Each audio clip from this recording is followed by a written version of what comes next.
LG washing machine stuck in its cycle. If you start, it's not going not it will not going on. It's maybe be a problem, something broken inside. Yes, it is. This is a part is broken, and I will show you how to check it. I have it's like multimeter, and you can check. This is a broken parts and like a yellow color, and the close to yellow sensor it has a white sensor. White sensor it's like a new one, but I will show you how to check. This is the reason of breakdown, but sometimes it's happen maybe after 4 or 5 years. Yeah, this part is a new one. Yeah,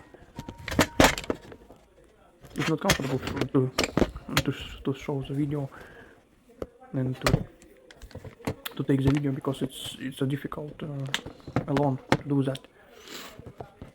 But I think I will do it for you.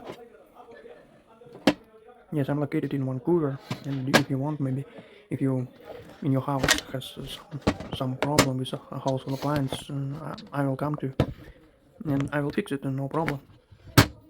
And if you the appliance it will work fine, maybe 2 or 3 years. Yes, it's broken. It's first connection and last connection, and this is nothing. Yes, it's broken. Yes, but the next one you can check the one pin and the last pin. If you see some like kind of 10 mega ohm, it should be okay. And 1 2 3 and 1 and 4 it should be like 10. It will show you it will be work fine. Yes, it's like a new one. Yeah.